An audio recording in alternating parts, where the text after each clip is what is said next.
Greetings. Thank you for joining us today as we review the past of the United States. Our first reporter will talk about sectionalism and the Industrial Revolution. During the era of good feelings, James Monroe was the president of the U.S. A wave of nationalism had spread over the country after the War of 1812. There was only one political party, Democratic Republicans. Then there was a period of time when people cared more for the welfare of their own section of the country than for the welfare of the country as a whole. That was called sectionalism. Then the Northeast became the center of trade and manufacturing in the U.S. It also had the largest population. It had a relatively large labor supply. The area had a short growing season, the soil was rocky and less fertile, so farming wasn't a good way to make money. Trade and shipbuilding was important. New England had swift and shallow streams, rivers, and had plenty of ships to carry products to other sections of the U.S.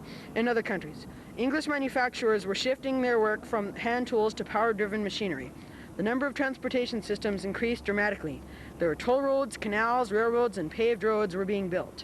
The Pony Express was established in 1860 to get important mail to the West. Back to you, Lloyd. Thanks, Murdy. Next, Pee-wee will talk about the South, the West, and other related topics. Pee-wee? The South had good soil and long growing seasons. Their economy was based on agriculture and slavery. They referred to slavery as the peculiar institution because it was based on skin color. On the South, they grew one main crop on a large tract of land using slaves. The work was directed by an overseer. The South developed a pyramidal social structure. Plantation owners and their families were at the top, then merchants and artisans, then poor white farmers, then free people of color, and finally slaves.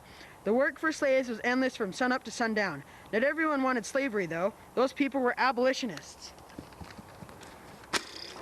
I knew they'd attack! I just didn't know when! Technical difficulties.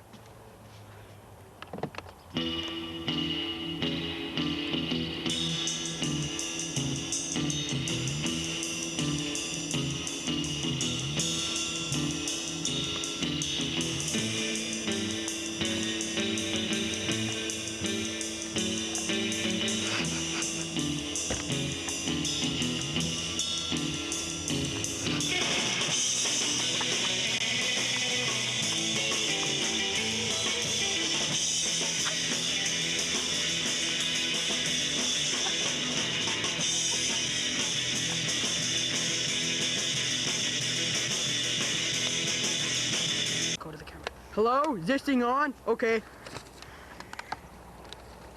Okay. Some slaves escaped to Canada through a tunnel called the Underground Railroad. Some slaves revolted. Few revolts were successful, though. Southerners always feared these revolts. Madison Washington led a successful revolt aboard a slave trading ship called the Creole in 1841. Over 100 slaves were currently being taken from Virginia to Louisiana when the revolt happened. After the ship was taken, the slaves sailed to freedom in the British West Indies. Thanks, Pee-wee. Last, Darth will talk about wars and inventors. Goliad was a Texas town where 350 Texans were killed by Mexican troops in 1836. The Alamo was a fort where 187 Texans died fighting for independence. San Jacinto gave Texas its independence.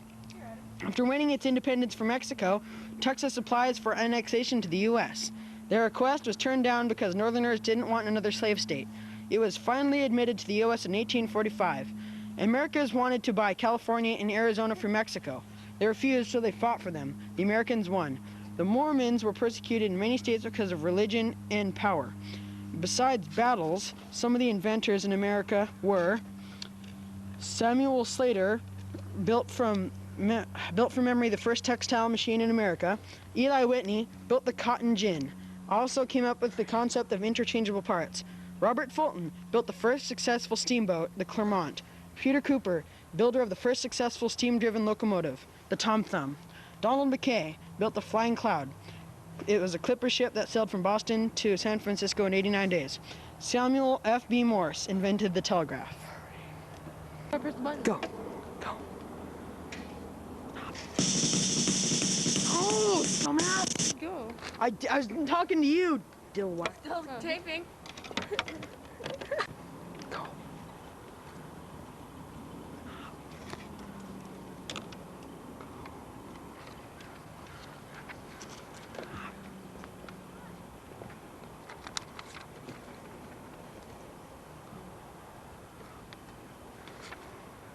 Mosquito in there.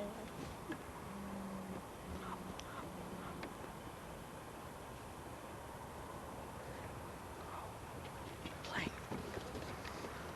I'm trying to think. Are you playing chase? Chase. Am I in there?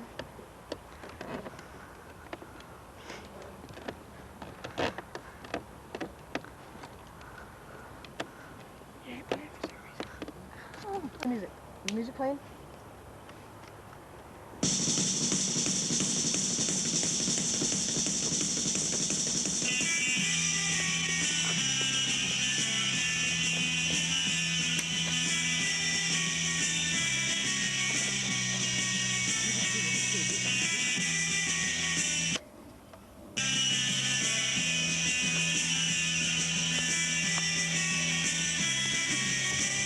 And I was